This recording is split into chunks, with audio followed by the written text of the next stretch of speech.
This is LBC News. So it's also thought that he's likely to speak about his recent visit to India, the first one he's undertaken since the two countries reached a trade agreement. He was joined by CEOs and business leaders. One of those was Ambarish Mitra, the founder of Greyparrot, the world's largest database on household packaging waste. What really struck me was some sense of partnership. I mean, India and UK, we share deep cultural and commercial ties, but this trip felt a little different. It was more about the future, shaping the next generation of collaboration, and there was a lot of focus in AI and green innovation and clean energy, even some kind of even entertainment and cultural ties. And I felt there was an informality to it, so there was a real openness on both sides, and Indian companies want to co-develop technology with UK startups, and the UK government also wants to play a long-term play in global innovation, so sort of expand its wings and use India as a strong economic ally. So I think this was just a historic trip with those ingredients at play. Did you speak to the Prime Minister? I did, yeah, multiple times, yeah. Are you able to give me details of anything that you discussed? No, of course. I mean, you never miss a moment to talk about your own company.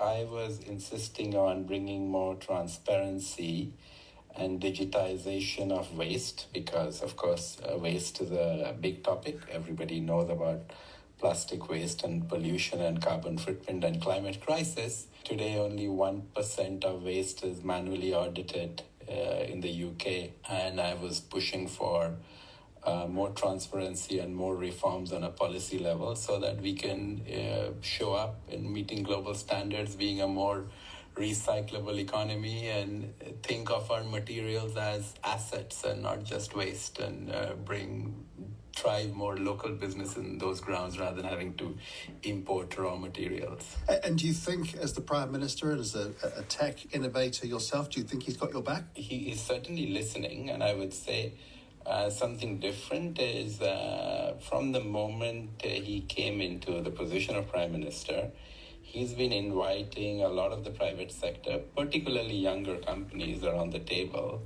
and asking a lot of questions. Of course, it's only been a year, but the symptoms are right in terms of, let's just go with the attitude. It's a positive attitude that those who are big drivers of the future economies, if we take their advice, how is that advice being used? It's too early to be seen, but at least all the right ingredients exist.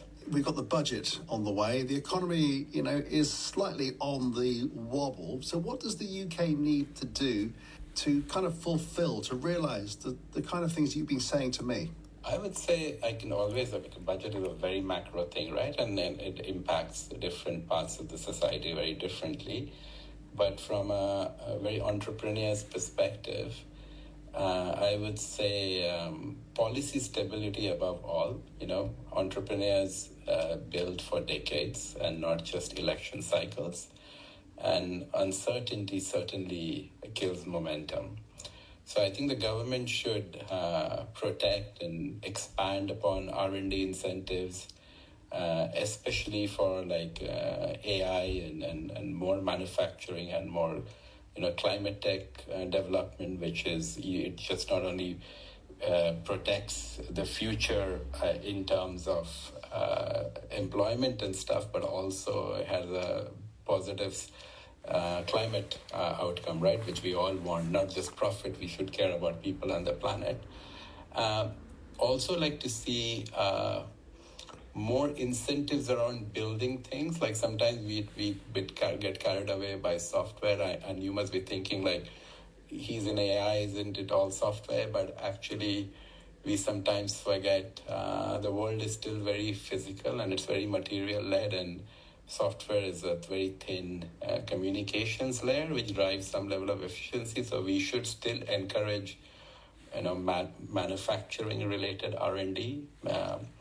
And I'm a very big believer that the next wave of innovation is still very physical, which includes AI hardware, clean manufacturing, quantum computing, green robotics, etc. There should be some incentives around entrepreneurs like us to live in Britain and continue to develop those. So I would say, and how also one thing is I feel it's really time, if you want to be a global leader and set the tone, and if you want, I don't know, the next Tesla or the NVIDIA to come out of the UK, it's time for leadership to really make bold moves and not just do the typical incrementalism way of policy changes, which just tickers along, but something a little more positively bold. How do you think shows that we have a vision for next 20, 30 years and not just the next election cycle.